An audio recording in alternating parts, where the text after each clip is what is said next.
Sa kalooban ng Ama, kaya kitang pagalingin. Ngayon din. At magkakaroon ka ng magandang kwento.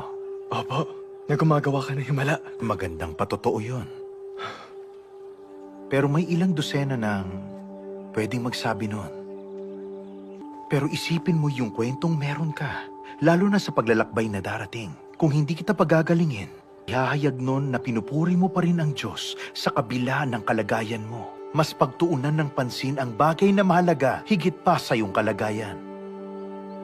Para ipakita sa mga tao na kaya mong pagtiisan ang paghihirap mo dito sa mundo dahil alam mong sa buhay na walang hanggan, wala ng paghihirap. Sa palagay mo, ilang tao ang pinagkakatiwalaan namin ng Ama tungkol doon? Hindi marami.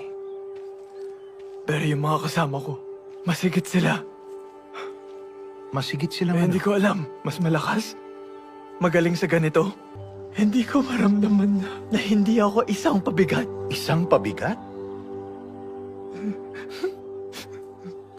Marami kang gagawin para sa akin kaysa sa iniisip ng mga tao.